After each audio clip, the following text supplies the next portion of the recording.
Qadir. Ya insya Allah semuanya hadir. Nah selanjutnya setelah itu kita akan memulai materi pada hari ini, yaitu tentang kodok dan qadar. Apa itu kodok dan qadar? Yang pertama yaitu kodok. Kodok itu adalah ketetapan Allah yang sudah ditentukan sejak zaman azal. Contohnya kelahiran, kematian, rezeki. Sedangkan qadar pelaksanaan ketetapan Allah di kehidupan manusia. Contoh, bagaimana proses kelahirannya, terus bagaimana dan kapan waktu kematian. Dilengkapi dengan dalil dari Quran surah Al-Ahzab ayat 38 yang berarti, dan adalah ketetapan Allah itu suatu ketetapan yang pasti berlaku. Jadi intinya ketetapan yang Allah berikan itu tidak akan meleset dan pasti akan berlaku.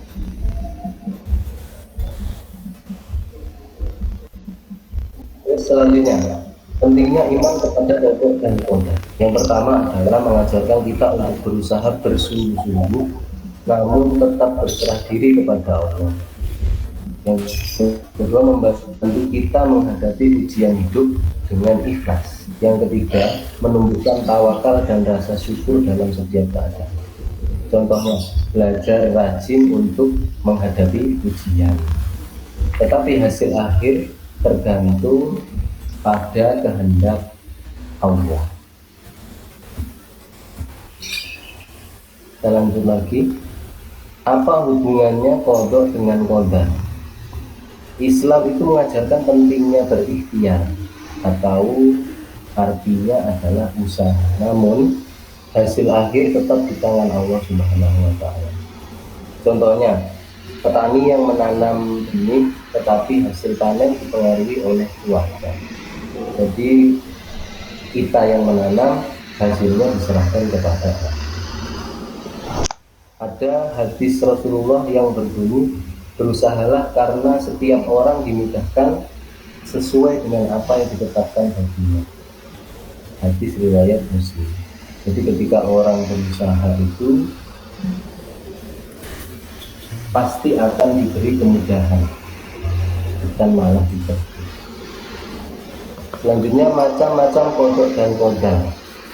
Qadar dan qadar ini disebut juga dengan takdir Allah, terbagi menjadi dua macam.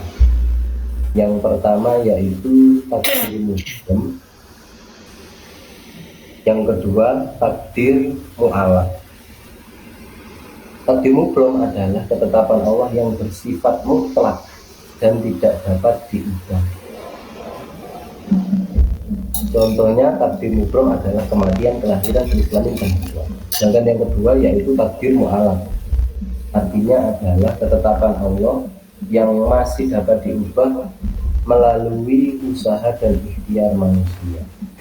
Contoh takdir mu'allaq adalah kesehatan, rezeki, dan kebahagiaan.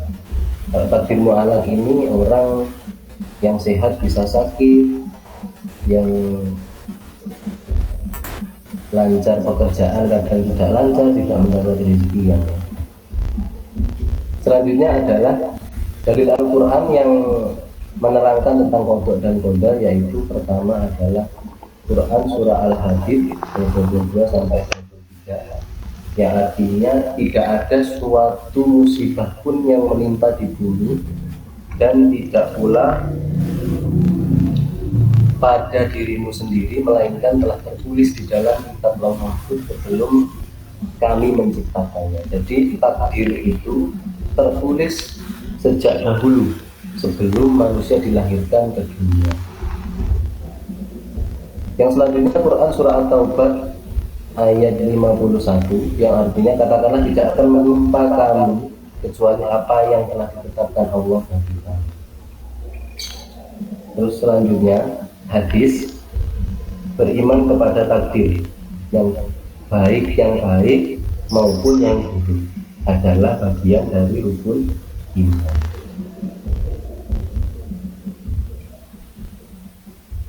Selanjutnya, penerapan qada dan qadar dalam kehidupan sehari-hari ada beberapa. Jadi contoh praktis yang pertama adalah contoh praktis siswa belajar kelas untuk ujian, namun jika hasilnya tidak sesuai harapan, mereka harus menerima dengan lapang dada atau tawa. Yang kedua, berbagi takjil di jalanan, masjid-masjid atau di tempat-tempat ramai. Sikap tawakal mengandalkan Allah setelah berusaha maksimal. Jadi setelah berusaha dengan sangat maksimal, hasilnya diserahkan kepada Allah. Yang ketiga, sikap sabar dan ikhlas menghadapi ujian cobaan dengan lapang dada dan tidak berputus. Terus yang terakhir, penerapannya adalah usaha dan doa. Jadi tetap melakukan usaha terbaik dalam semua aspek kehidupan sambil memohon bantuan kepada Allah. Mungkin dari sekian penjelasan Bapak tadi ada yang ditanyakan dari anak-anak semuanya?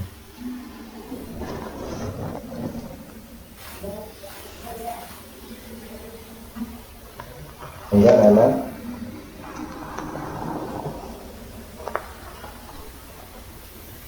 Saya tanya Pak Dias. Ye, silakan. Gimana Pak jika kita sudah berusaha maksimal terus pada akhirnya tetap nihil hasilnya Pak? Apa yang harus kita lakukan? Sudah? Ya itu mungkin Pak Dias. Ya, terima kasih pertanyaannya dari saudara Ubed. Pak Guru tanggapi ya, bagaimana ketika sudah berusaha maksimal tetapi hasilnya tetap nihil atau kosong. Jadi qada dan qadar itu adalah sama tetapi berbeda. Jadi begini, ketika kita sudah berusaha maksimal tapi hasilnya tetap nol atau nihil, maka yang kita lakukan adalah menerima dengan ikhlas, atau namanya adalah tawakal. Mungkin seperti itu, saudara. Oh iya. Terima kasih Pak Dias. Yeah.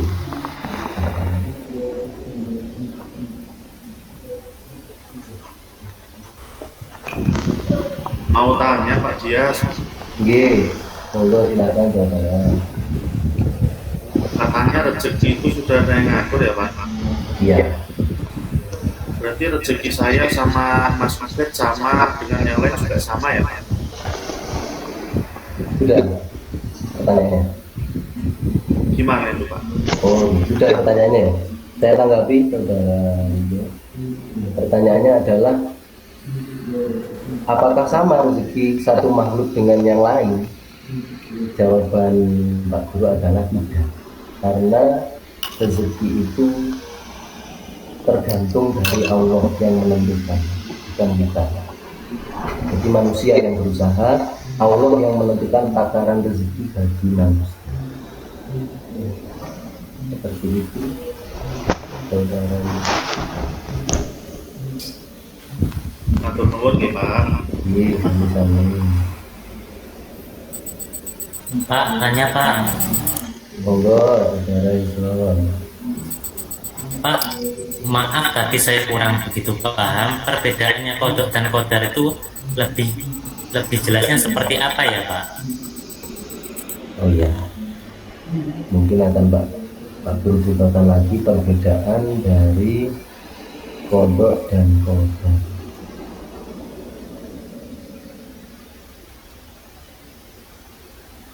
Nah, jadi saudara, kodok itu adalah ketetapan Allah yang sudah tertulis di kitab Lauh Mahfuz, tidak dapat dirubah. Jadi sampeyan misalkan lahirnya tahun berapa, matinya tahun berapa, rezekinya juga apa yang diberikan oleh Allah.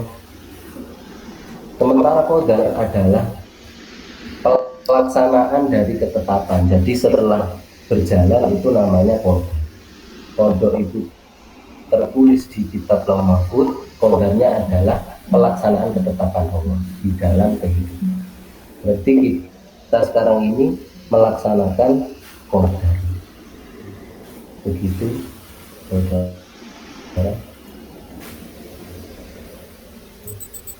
Mungkin ada lagi. Terima kasih Pak.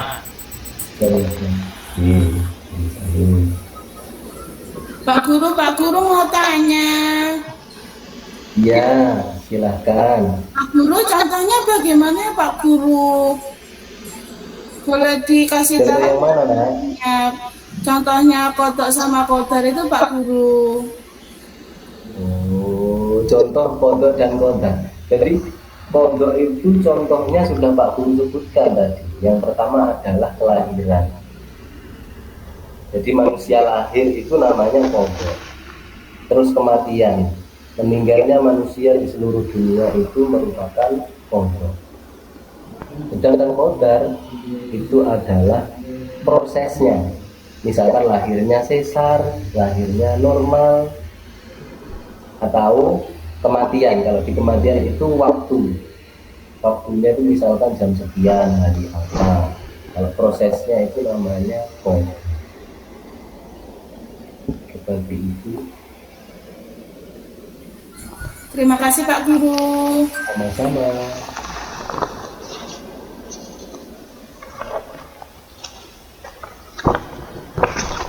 Ada lagi mungkin?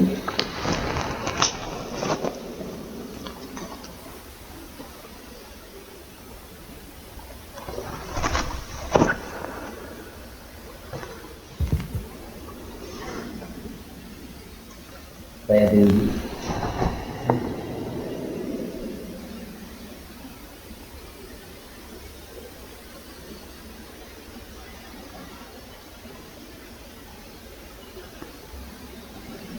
Kalau tidak ada, mungkin Pak Guru akan menyimpulkan materi kodok dan kodar ini.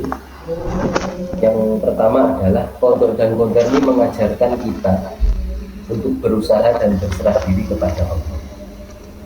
Yang kedua, kita wajib meningkatkan iman kepada Allah dengan terus belajar dan berdoa.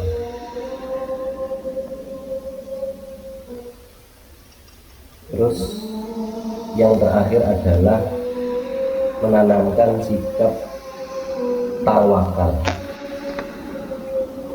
sama dengan berserah diri kepada Allah. Mungkin pertemuan pada hari ini cukup sekian. Ada kurang lebihnya mohon maaf. Pak Guru akhiri dengan membaca hamdalah bersama. Alhamdulillah.